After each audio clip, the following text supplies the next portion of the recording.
Hello guys नमस्ते। आज चाहिँ सिधै जुम्ला जिल्लामा अवस्थित गोरुसैना भन्ने ठाउँबाट है यहाँ चाहिँ एकदम हिउँ परेको कारणले गर्दाखेरि यहाँको दृश्यहरू एकदम सुन्दर देखिराखेको छ गाइजहरू है। हजुरहरू चाहिँ यहाँ आउन नपाए तापनि हजुरहरूलाई मेरो भिडियो मार्फत चाहिँ देखाउँदैछु।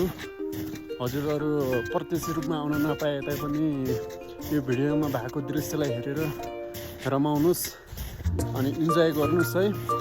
टक्क लाएर अनि अरू केटाहरू चाहिँ कोही उता कोही चाहिँ अगाडि पुगिसकेको छ है। म चाहिँ हजुरहरूलाई यो भिडियो देखाउनको लागि भिडियो बनाउँदै हिँडिराखेको छु। एकदम ठाउँ चाहिँ एकदम रमणीय भएको छ, तर पनि अहिले चिसो पनि एकदम चिसो बढिसकेको छ है। टोपीसोपी लाउनु पर्ने हुन्छ है। अब यो भिडियो चाहिँ धेरै लामो बनाउँदा चिसो छ मौसम, मेरो हात पनि एकदम चिसो भइसकेको छ। त्यस कारणले गर्दाखेरि चाहिँ मैले हजुरहरूको माझ यो भिडियोलाई लामो बनाउन चाहिनँ।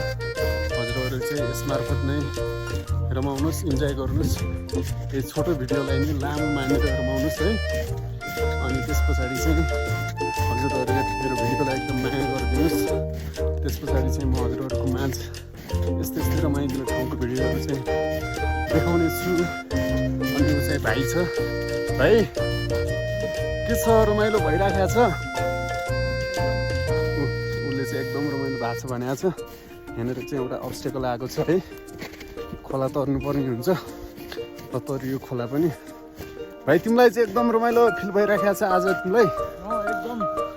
हो के छ, जे होस् चिसो भए तापनि रमाइलो चाहिँ भयो नि होइन?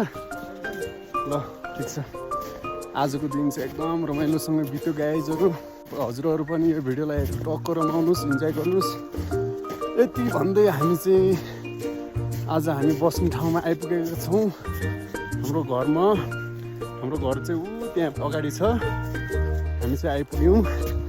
र गाइजहरू हुन पनि एकदम गाह्रो भइसकेको छ हिउँमा चाहिँ चिसो भएर है त। सबजनाले माया गरिदिउँ, लाइक कमेन्ट गरिदिउँ है। ल हस्, धन्यवाद।